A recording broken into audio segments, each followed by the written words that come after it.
Hello, everybody. Welcome today to this conversation on healthy collaborative leadership. And we're grateful for those who are here in person via Zoom and those of you who may be watching this recording later on. My name is Joyce Borger, and I serve as the Director of Worship Ministries for the Christian Reformed Church. And I'm grateful today to be joined by both Kathy Smith and Amanda Benckhuysen.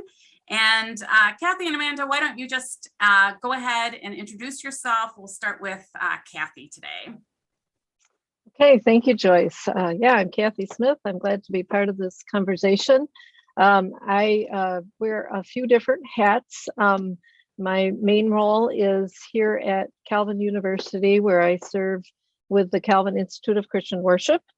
And I've been with the Institute for almost 20 years. So a lot of experience with worship issues and programs and resources and conversations with worship leaders. I'm also adjunct professor of church polity at Calvin Seminary. So I teach church order classes, and I do a fair amount of consulting with churches and classes and other groups related to church order matters. And that's why this topic is really important to me, leadership and worship and order and how that all fits together. And I am an ordained minister in the Christian Reformed Church. I served in a couple of churches before I came here to this role at Calvin. Thanks, Kathy. Amanda.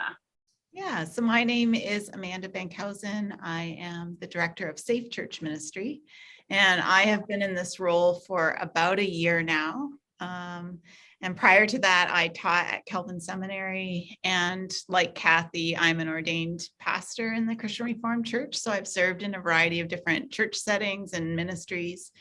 So I know what it's like to be staff at a church or staff in a ministry. What else?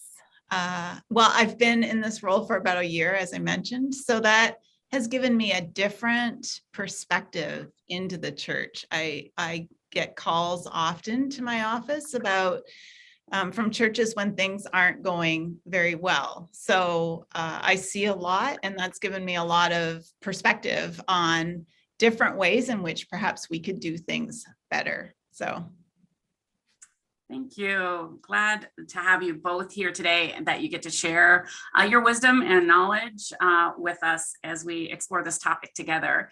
Now, this session actually arises out of a symposium conversation by the same title that Kathy Smith led with Mike Cosper, Nicholas Pearson, Eliezer Merriweather.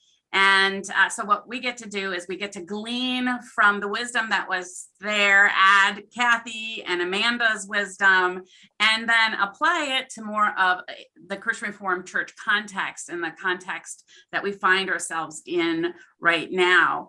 And the reality is that probably, there's a lot of similarities between the context of Mike and Nicholas and Eliezer and what they were talking about and our own where we are right now. One of the things that struck me in that conversation was when Nicholas Pierce said that trust in leaders is at an all-time low. And so I wondered if we could talk a little bit about our current context as leaders, Kathy and Amanda. What are you thinking is happening? Is that true in our church? How are we seeing that play out, and what might be causing it? And how that might be connected with worship leaders and pastors and other leaders in the Christian Reformed Church. Okay, shall I dive in and Go for it. Okay. I think in some ways the issues we're going to talk about are perennial issues, and yet we are in a context today that makes them especially difficult, I would say. A few years ago, this was in the context of the Worship Institute. We had a lot of folks that were facing a lot of things, dealing with a crisis or a conflict or even just a transition that could go well or not so well. And we found that they were looking for, we want a liturgy for each one of these things. Well, it's really hard to provide a liturgy for every situation because every context is different, right? I actually ended up talking to a lot of people, and I wrote a book out of that. I'll just mention Stilling the Storm, Worship and Congregational Leadership in Difficult Times. And that book really reflects the fact that all of these things are difficult. They all affect our worship, whether it's a crisis or a transition or a conflict. But worship can also be the place to find some healing and to carry a congregation and people through that. And I think today we have, well, things are really heightened. I think there are problems outside of us that are heightened, and some of the problems that we carry inside of ourselves. I mean, the things on the outside, the stuff in the culture, the politics, the polarization, just somebody was saying to me the other day, there's just a lack of, it seems like we've lost some capacity for civil discourse. Everybody has a short fuse, everybody is sort of quick to speak and slow to listen, not the way we're called to be, right? And then in the midst of that, there are people experiencing trauma in families and in churches, in some of these relationships. You've got sort of a toxic culture, and then you've got toxic approaches to leadership, and people who've been hurt tend to carry that hurt to other people. So a lot of that is around us, right? So that's kind of the air we breathe, the context we're in. And then in the middle of that, I think inside of people, there are a lot of crisis things happening too, trying to lead through a crisis of a pandemic. All of a sudden, everything you knew has changed. I was just talking to a pastor who said, yeah, I knew how to do ministry before the pandemic. And then in the pandemic, that didn't go away as quick as we thought, but in it, I figured out how to do ministry. And now we're sort of coming out of it, and I have no idea how to do ministry next. And I am so anxious. I don't know what to do. So it's exhausting. It's all this new skill learning. It's all of a sudden technology is like, everybody has to think about technology because of the pandemic. And then what do we do next? And then people get anxious around all those things. And then how do you manage your own anxiety when people are anxious around you? And I think that's how do we take care of ourselves in a way that can sustain us when there's all this stuff going on around us? I mean, I often say to my students, whether it's at the seminary or I also teach some leadership classes here at the university, I always say, we have to be differentiated. You have to be the calmest person in the room when it's an anxious situation. But boy, is that hard. That is hard. It takes a lot of prayer and just personal sustenance, right? But so that's kind of what I'm thinking. There's things around us. There's stuff within us. We certainly need the spiritual disciplines to get through these times, and the support of other people, like the faces on this screen. I'll pass it to Amanda now.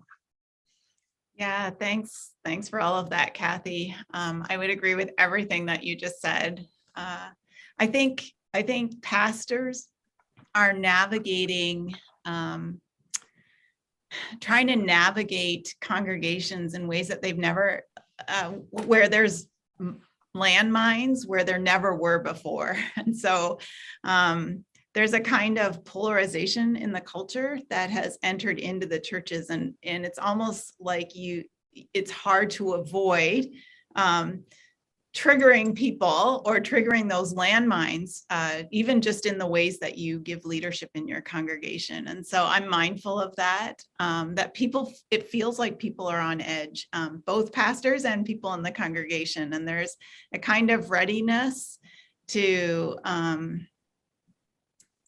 call foul or identify places where there's a disagreement, but heighten the disagreement so that it becomes a place where we can't actually even be together anymore. We don't trust each other anymore. And so that kind of activity is really unfortunate. And we're hearing it from a variety of places around the denomination, that people are experiencing their congregations not as a place of safety and of unity and being brothers and sisters in Christ, but as a place where there's disruption and that kind of disorientation. And so I'm mindful of that that doesn't feel so good, right? Like then to go to church becomes really hard, and it becomes really hard for members of the congregation, and it becomes really hard for pastors and the staff to lead a congregation like that.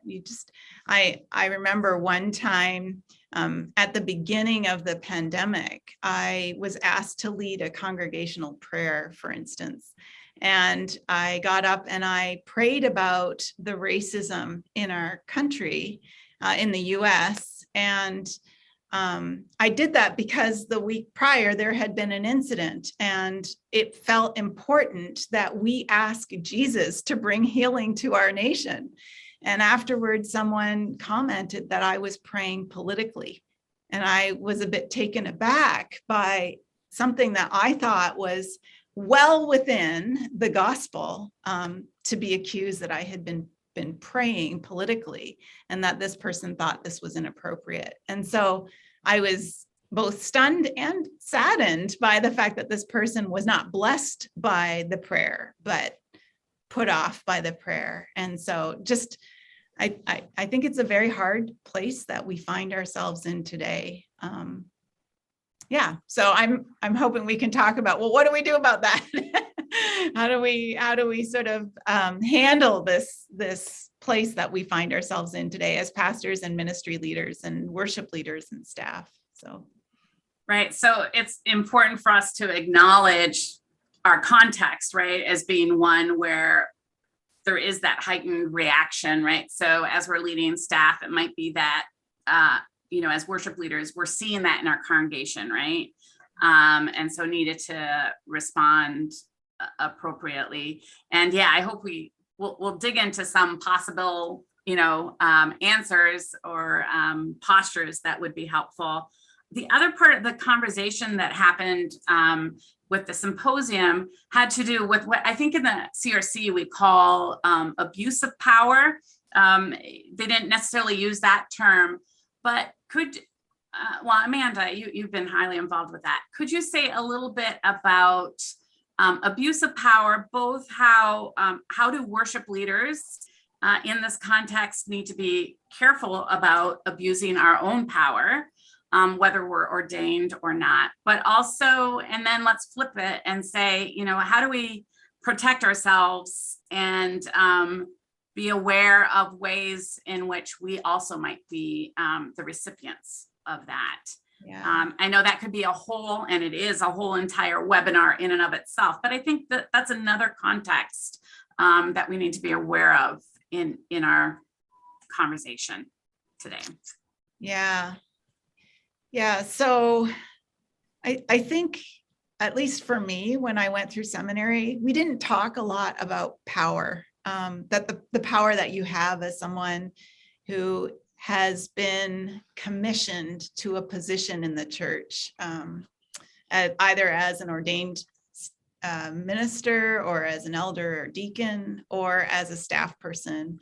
But we do have power. And if we don't attend to the fact that we have power, it's very easy to use that power in ways that either intentionally or unintentionally cause harm. And so that's why the conversation about abuse of power is so important today, because I think we've just not had that conversation about how do we use this power that we've been given well and in ways that glorify God and cause the flourishing of others. I think that's it's just really important that we be intentional about thinking about that.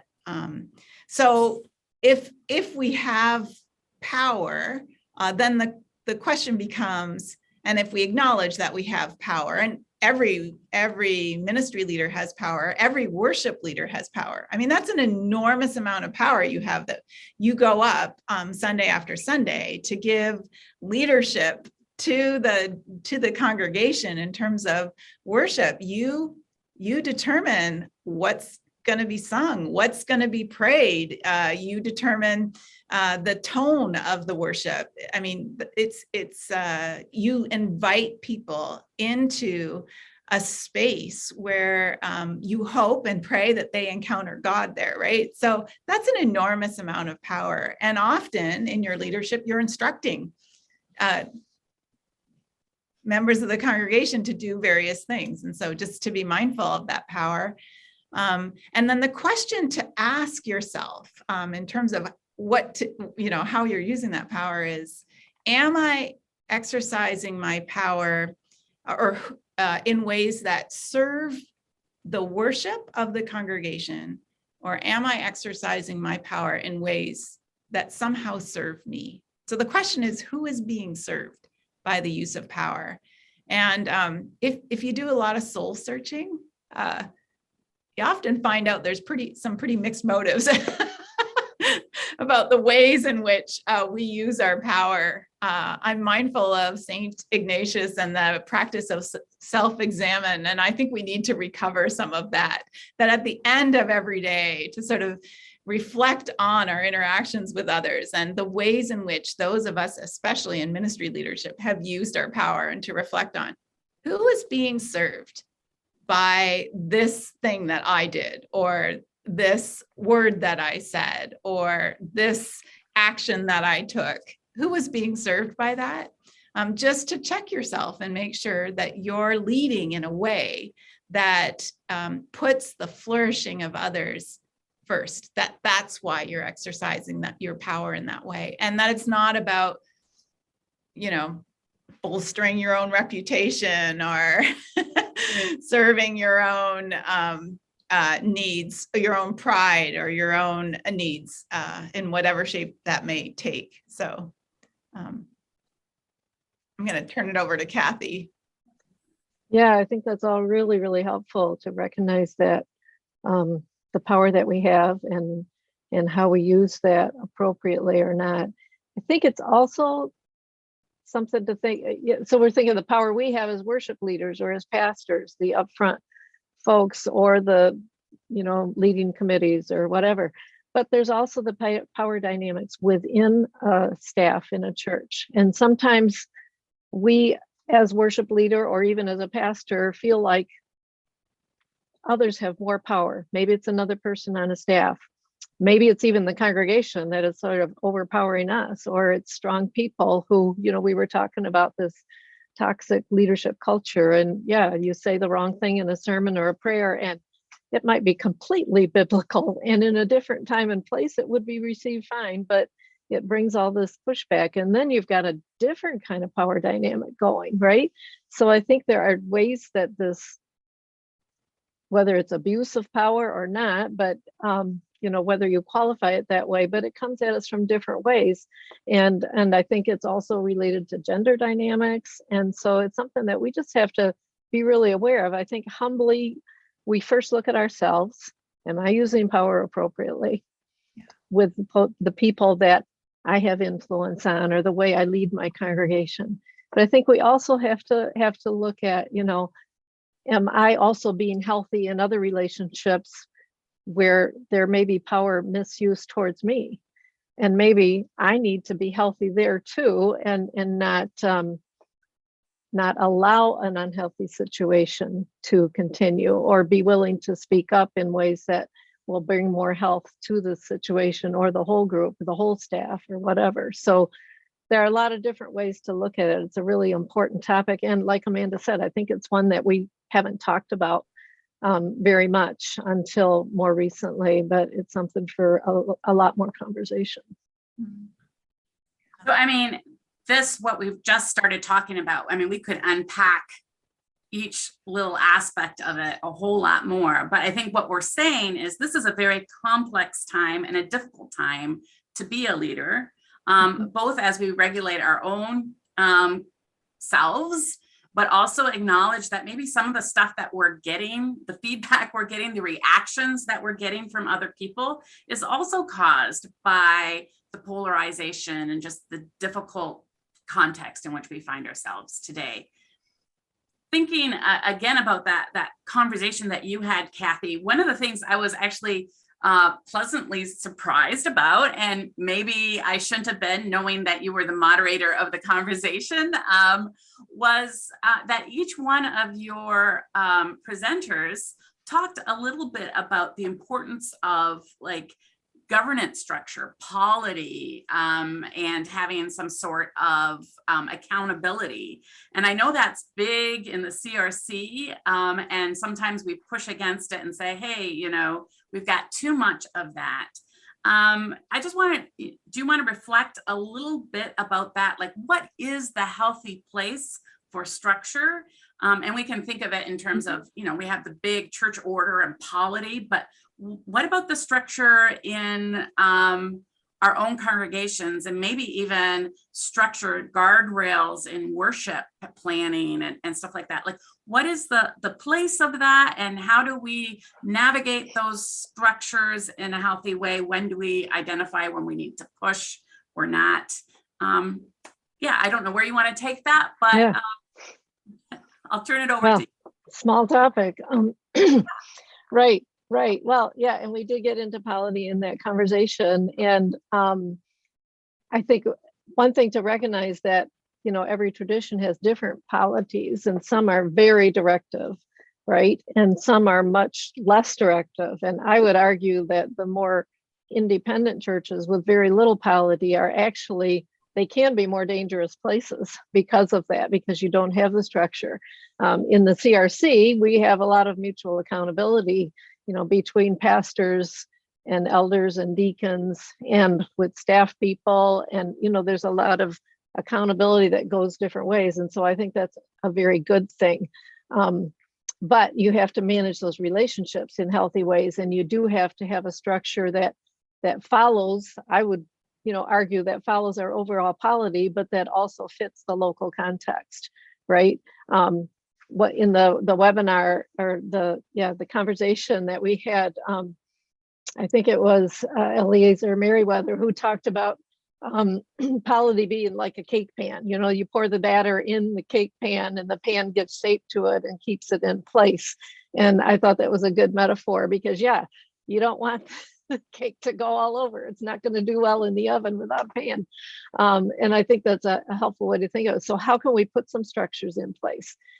Even for, you know, we can talk about personal boundaries, you know, expectations, that kind of thing. And maybe Amanda can say more about that. But even, you know, in our churches with staff and leadership, do we have clear expectations and clear roles, and not just clear job descriptions? Those are sort of, that's a guide, but then how does that live? And how do we have good feedback loops on a person's work? How do we have feedback loops structured in that are both constructively bringing up issues if need be, and also providing support?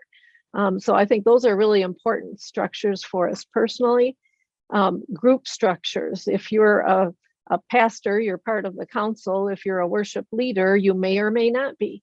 So what's your relationship to those who are in governing leadership and those who are supervising worship? There's too many churches where you have one group that is sort of governing worship and another group that is planning and carrying out and leading worship.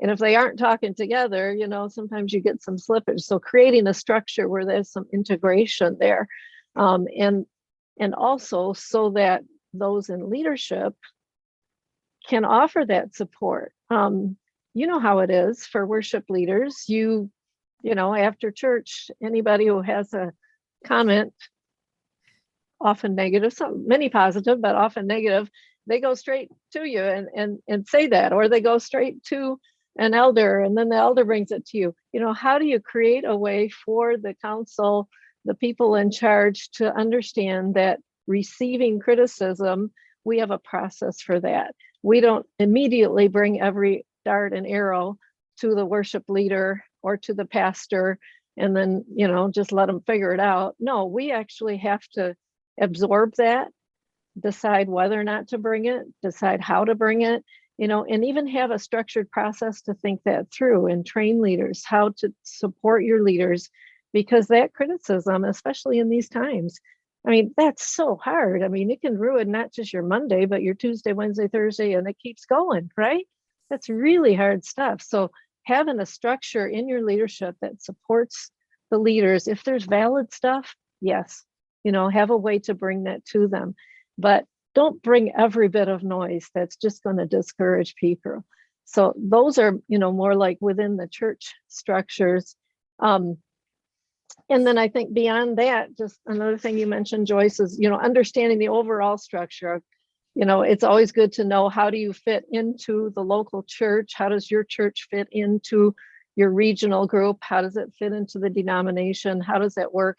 And what are the understandings that we have together as being part of a denomination, right? We have a church order. It has things to say about office bearers and all of that, and how we govern, but it also has things to say about worship.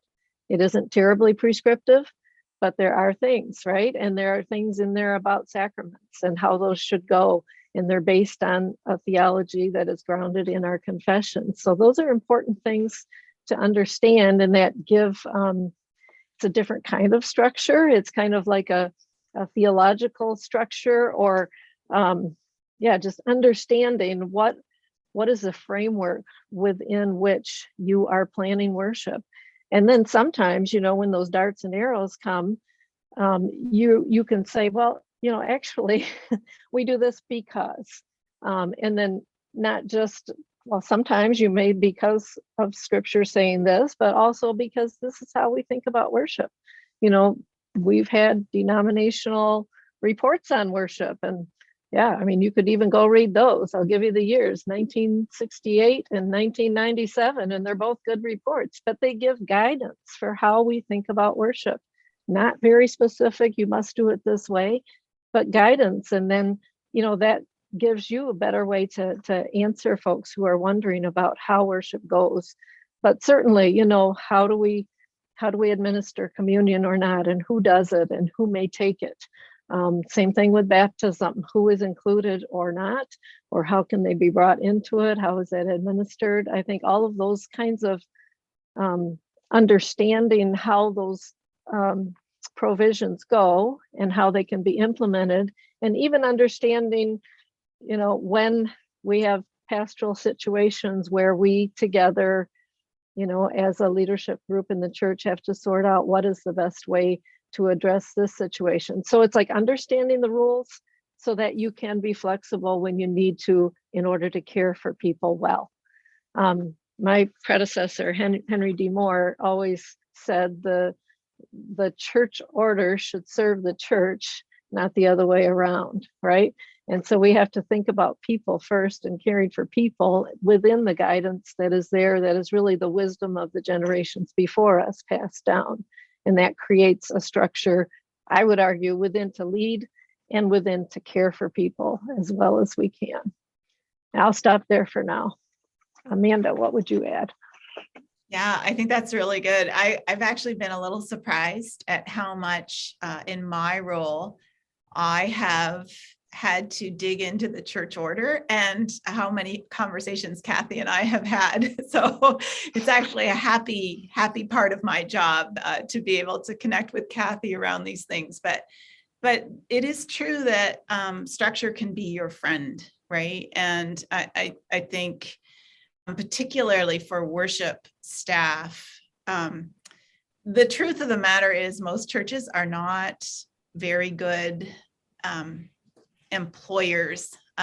They're volunteer organizations, and they don't know really all the structures that are needed, all the things that need to be in place to employ a person in a way that allows them to flourish. So in some ways, the staff have to teach the church how to do this well, which feels burdensome.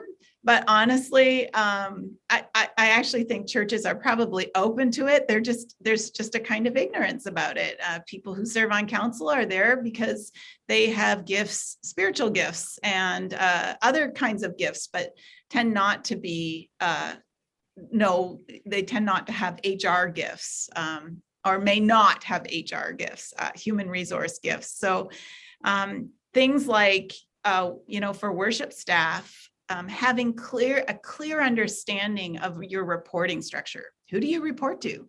Do you report to the pastor? Do you report to the council? Do you report to a worship committee? Having that clear and having everyone understand that is the case can be extremely helpful and clarifying for those staff relationships. Who do you report to when there's a problem, when something goes wrong, when you've experienced misconduct?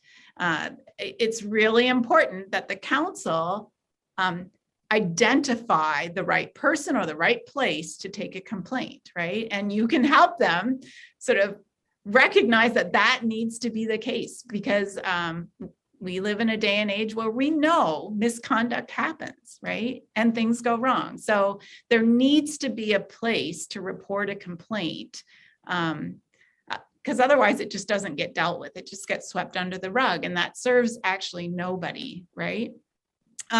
Annual reviews. Every staff person needs an opportunity to feel like their work is noticed, to feel like their work is appreciated, and to feel like their work adds meaning, adds value to the ministry. And annual reviews are a way for a church to actually do that for a person, to acknowledge the work that they're doing, to express appreciation, and to note the ways in which it adds value. And my sense is, at least in the churches that I've been in conversation with, again, there's just kind of a floundering around some of these things. And I think it really is important that we sort of say, this would be really helpful for me if this happened. It's a way for you to speak into my life, and also for you to take ownership of the work that I'm doing, so that we're actually in this together. This is not I'm doing this for you, but we're doing this together. It's a with, right? So yeah, I think there are some things that, and it feels, again, I think I said it earlier, perhaps burdensome that pastors or staff would have to train churches to do this, but I think it's really important that some of those things get identified, because it leads to the flourishing of both the congregation and the staff. So yeah. Yeah, and think of the message of a pastor or a worship leader who says, I'll take this position, but I want to have regular evaluation. I want to have those conversations, right? That's a signal of really great health. And yeah, recognizing that the leadership of the church often changes. If you're within a staff situation, that's longer term, but it could be that, those who are serving as elders and deacons, and especially elders being the ones who supervise worship, they change, they turn over. So then you really need something more consistent for staff, a personnel committee, or, whether you call it that, or a staff encouragement committee or something like that, but have someone designated both as a place where you can go with concerns, and a place for them to bring to you feedback on what you're doing. So I think that's another structure that would be important to put in place, especially with rotating leadership, which is basically I think most CRC churches have 3-year elder and deacon terms. That's not a rule anywhere, to be honest. Terms could be as long as you want, but most of them do that, and that's a lot of turnover, right? So that can be challenging for staff. I love this, because what you're suggesting, both of you, is really a different perspective on structure. And so often we see it as a negative thing. We don't want rules, we don't want oversight, but there's something really beautiful about it. And actually, if it's a healthy, right? So our review process could be a real negative, or it could be something that helps us flourish. And in a healthy context, all those structures really do help us flourish, and can be a real positive thing. And I found too, when I was a worship leader in one of the churches, we had a document that kind of said, this is how we plan worship. This is how we evaluate things. So when I got those negative comments, or somebody saying, hey, why aren't you singing this song? Or we need to do more of this or more of that, or whatever, I can point back to that document that came from the elders and say, that needs to change in order for, don't look at me, I'm following this document. It just gave a little bit of safety, right? I'm responsible to the elders. if you want this to change, you need to have a conversation with the elders. The elders can then give me different instructions. But until then, this is what we're doing. And so those things, they help us collaborate in some ways. We know where we're at. We can work together. We know what direction we're going in. And we have some protection in some ways for healthier conversations, right? That's a really good suggestion, Joyce, to have a document that says, here's how we think about worship at our church. Yeah. And here are the things that we are focusing on this year or for the next 5 years. And then when things come at you, or criticism, you can point to the document. Well, this is what we agreed upon. And sort of like, it's not my thing. I mean, it's sort of like a preacher saying to this Bible is not my book. I'm just preaching it. Right, I've got exactly. a document that I'm working from, an agreed upon document. Well, and I won't say that our documents are, straight from the Lord, but you know what I'm trying to say. Right. And I mean, and again, that document can change. But then you need to talk to the right people to have it changed. And we can have a conversation about that. But until I get different instructions, this is how I'm functioning. So yeah, structure is to see them as our friends, to see them as wisdom that's been passed on, but not they can change, they can as necessary. But yeah, I think they can really be helpful. Joyce, can I just make one quick comment?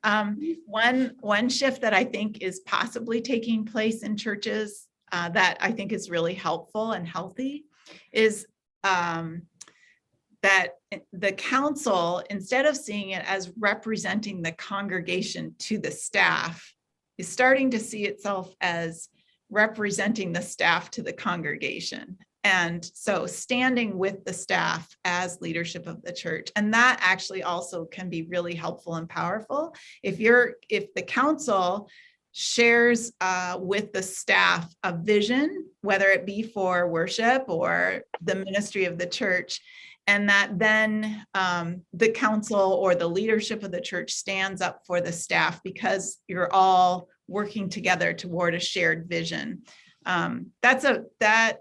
That is huge when those arrows come flying, which they tend to do, and pierce the heart pretty deeply to know that you're surrounded by others who are standing with you in that moment. So I love it. Standing with, right? I mean, we need that, otherwise we can't collaborate, right? And that's basically the definition of collaboration, right? Is to stand with each other. Lovely. So we have these big picture things, right? We know our context, and we're saying structure really helps us navigate, but there's still a lot of room for leadership to either flourish or fail. And especially in positions where we need to collaborate with so many different people. And it feels like we have multiple bosses sometimes, right? What are some other things, other advice that you might give us to help us to think about how we might lead in a healthy way into the future? You want to go first, Amanda? Sure. I'll try and tackle this.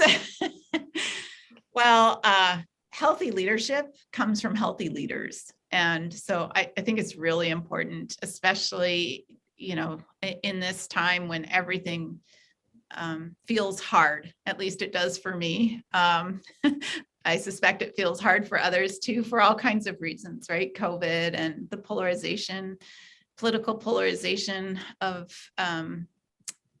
around various issues and just what's going on in the world today. Everything feels a bit harder. It's really important you take care of yourself and have healthy boundaries. And so have those times where you're engaged in your work and times when you're not engaged in your work. So you have downtimes, you have off times, you have times that are completely off limits to anyone in the congregation, to any form of ministry. I can't stress this enough. When we engage in leadership with our worst selves, because we're tired or because we're frustrated or because we haven't got enough objectivity or perspective or distance, or feel taken advantage of, then we can do a lot of damage. And so just to be mindful of that actually one way we serve the congregation well is by taking care of ourselves well. So yeah, healthy boundaries would be one. The other is just, I think it's really important that we acknowledge that we're not always all together and well. It's okay to say, you know what, I've had a hard day or I've had a hard week, and just be honest about that, because I think there's actually a new openness to recognizing that we need more support from each other. We need each other more than I think we have learned over COVID, that we actually need each other more, not less. And so to just be honest and open about saying, this is hard for me. And I don't mean that in terms of getting up on a Sunday morning and airing all your the things on your heart, the hardships on your heart. Don't do that. But I think having safe spaces where you can acknowledge that you're stressed, or you're being pulled in too many different directions, or you're feeling kind of frustrated, or just having those safe spaces where you can acknowledge that. And then one other thing, just I think, when I listened to Mike and Eliezer and Nicholas, I was struck by the comment about authenticity and transparency. And I think that came up several times in that conversation. And I don't know about all of you, but I really appreciate it, especially when I think of worship leading and preaching, when there's an acknowledgement that not everyone in the congregation is coming to church happy or even thrilled to be there, or in a place where they feel good, that some of us are coming to church and we've had a really hard week or a hard morning, and it was a struggle to actually walk through the doors of the church, and just the acknowledgement that we are welcome there too, and it's okay to not be okay. So I know I have appreciated that when worship leaders kind of set the stage for that and say, wherever you're coming from this morning, we welcome you here. If you are ready to praise God and worship him, we're glad you're here. If you come with doubts and frustrations, we are glad you're here. Just something to acknowledge that we're all in different spaces, and it's okay, because God loves you wherever you are. So Thanks. That is so good, Amanda. And I totally agree with that, because I've had too many times where we're so excited that we're all, and I'm like, no, I'm not. And then I feel guilty, right? Yeah. So I think this is really important to state. I guess another thing that I would want to say is that as a leader, you do have to recognize that it's not going to be easy all the time. There is a side of leadership that there's suffering that goes with it. And I think if you aren't prepared for that, if you don't expect that at all, then I'd say, well, we got to talk, because it's going to be really rough. Don't try to lead if you don't realize that there will be times you suffer. But then you have to figure out, what do you suffer for? You suffer for the principles that are important. There will be suffering when you have to absorb stuff and not talk back, or you just, things that you can't talk about, but you just have to steel yourself for that. And that's where taking care of yourself, having a good mentor or spiritual director or someone you can talk to about that kind of stuff is really important to keep yourself going through it. Because as leaders, we can't please everybody all the time, and we really shouldn't try. If you spend all your time trying to please everybody, then you are just giving of yourself, and there won't be anything left. One of the statements that I find really helpful for leadership training is that you have to be able to disappoint people at a rate they can absorb. Because no matter what you do, you're going to disappoint somebody sometime, right? But if it's too much, things will come back at you in a big wave, but you have to be able to do it at a rate that they can absorb. And you do that because you care about these people and you want to remain in the role. You want to have a healthy relationship and all of that. But that's something to be really mindful about, I think. Nicholas Pierce talked about how we have to love God and love people. That was said to me at my ordination. Love God and love the people. And you have to do both. And respect God's image in people, regardless of how you feel about them on any given day, right? Meriwether talked too about engaging people and equipping them, encouraging them, but then working with them, not taking it all on yourself. And another thing that Mike Cosper said that I thought was so important was, he said, well, when was the church at its best? When did that happen? When was God's glory most evident? It's usually when the church was going through a rough time and it was, maybe persecuted, and it had to care for the vulnerable and the weak. And when I think about that, even for myself personally, when did I grow the most spiritually in my life? Not when things were good. It was when things were tough, really tough, spiritually tough, but I grew out of that. And so recognizing that people in the church are like you in that way. The church itself is going to grow more spiritually when it's going through a tough time. So tough times will come. And as leaders, we have to sort of be ready for that and recognize this is going to be a tough season, but we can get through it. Or you even verbally say it, we're going to get through this. We're going to come out stronger. So long as we stay together, love each other, love God, and we'll get through it. And sometimes your role is just to reassure people. And then at the same time, I think looking where in our ministry or in our church or in our worship, where do we see the Spirit doing something? If we look hard enough, we'll see something. Maybe it's small, maybe it's big, but where is the Spirit doing something? And let's go there and let's fan that flame, or catch the wind, ride the wave. I don't know what metaphor you want to use, but look for where there is some energy and some excitement, because then, you can, that curiosity and that, we want to enjoy this and have some fun with it. That can be contagious, maybe even more so than our worries and our anxieties that can take over. So yeah, those are some of the things that come to mind that I think as leaders, even when the challenges come and in a challenging time like this, taking care of ourselves, but also looking for opportunities to build on the gifts of the people and the heart of the people and what the Spirit is encouraging them in. Wonderful. So much wisdom from both of you. Kathy, Amanda, thank you so much. Does anybody have questions? You can put them in the chat or feel free to unmute yourself and ask Kathy or Amanda if you have a specific question. Something you'd like them to address.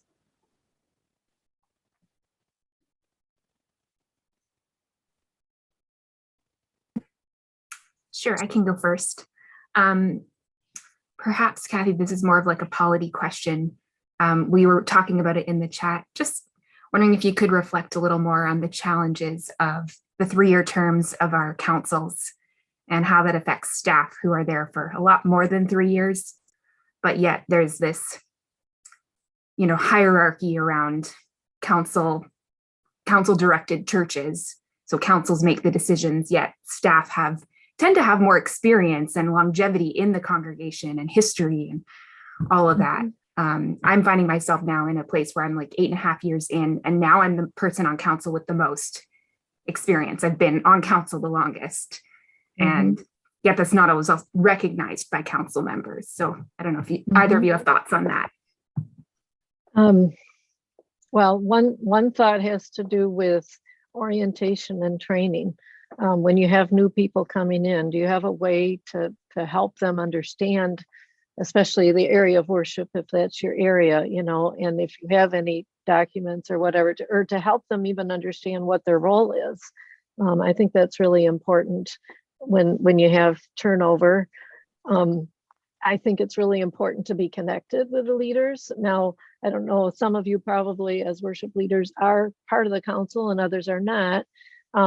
If you're going to be there long term and you're not an ordained minister, I think you would want to maybe consider being ordained as a commissioned pastor for the area of worship or whatever area you're serving in, because that does change the relationship a little bit in a good way, and it creates different kinds of understandings and accountabilities and different kind of recognition of being called by God and the church to serve in this work. You're not simply an at-will employee, though nothing against them, but that's more of a long-term thing that can be helpful.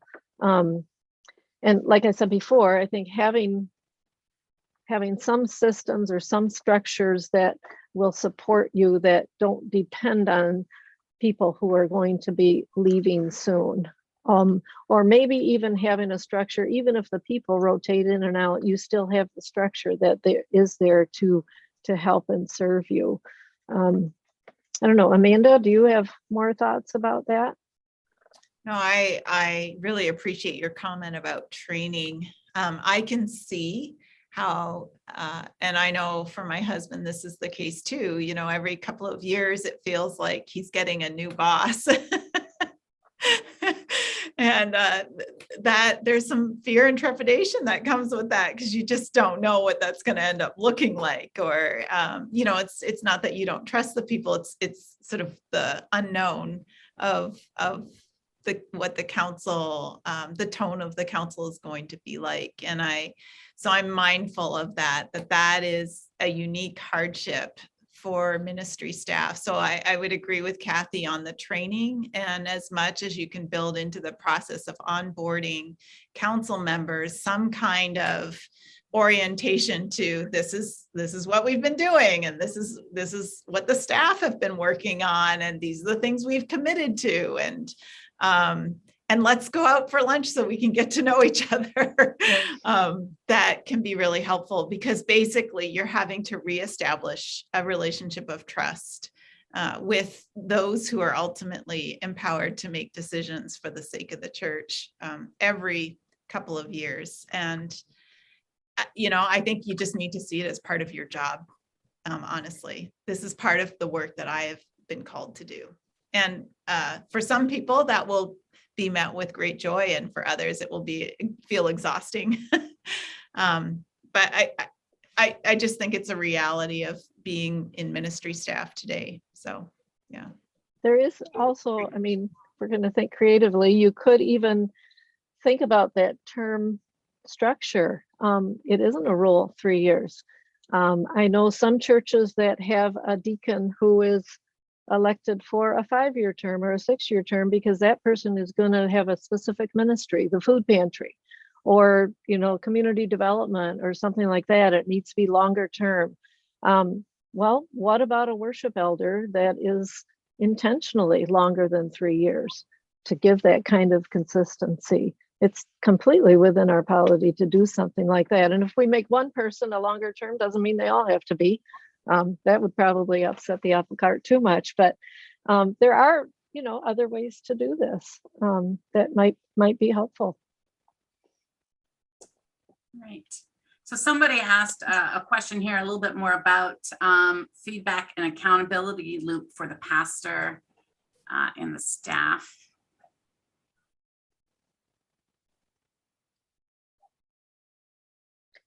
So how do we set up in advance a structure employees can access for councils and pastors to be held accountable to the stated values of the church?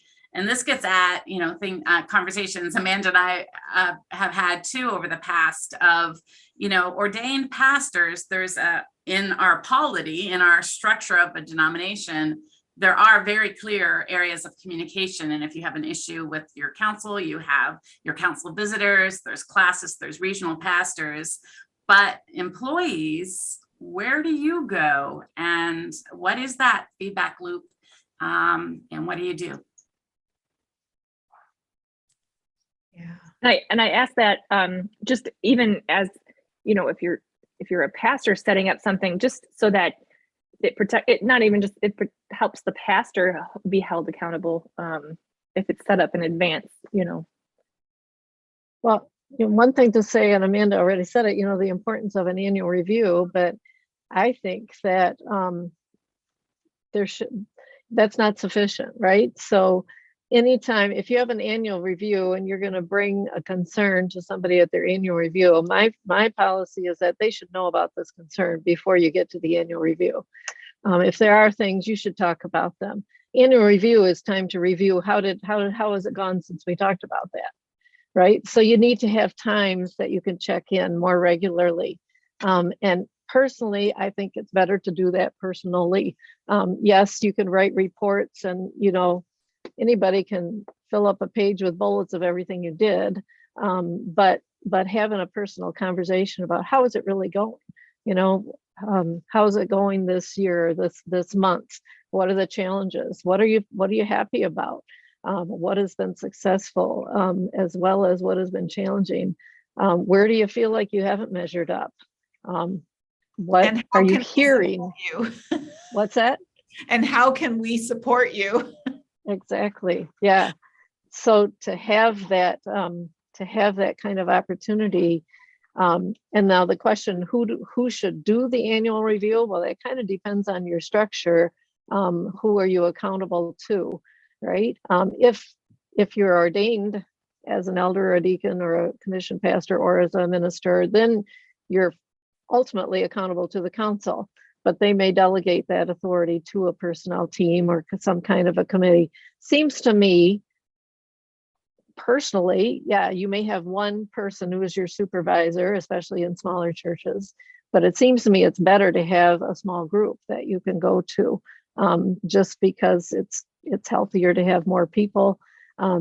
So some kind of a personnel team to have your only structure to report to the full council, you're not going to have real conversations that way. That's just too hard. That's more of where you would go when if there's something big that needs to be addressed, right? So I think a smaller group, a subset, whether it's a direct supervisor or maybe even within the staff, you can create a structure of mutual accountability as well. That isn't as much supervisory, but it could raise issues that then could be brought to supervisors or personnel teams.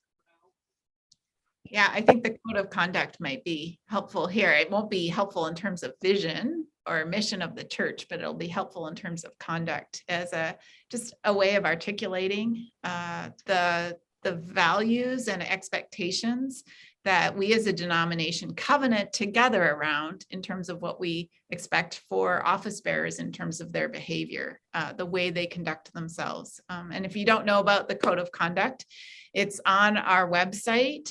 It was recently passed, and there's a proposal going to Synod 2022 that it be incorporated into the church order, that all office bearers would sign it. So then it becomes kind of an opportunity to be a living document that we can pull out and again do that kind of self-examine. How am I doing? and sort of mutual self-examine. How are we doing in our behavior? So yeah, that's one thing I would mention. I was going to say something else and I completely lost the thought. So I'm hearing again the importance of structure in all of this, even, right? So and sometimes we need to advocate for ourselves as staff, right? Again, don't see structure as negative. To come in and say, hey, can we create a better job description? Or can we lay out what my tasks are? Or you've asked me to do this or that. Can we have that in writing so that we all know that that's what I'm being asked to do, and the expectations around that.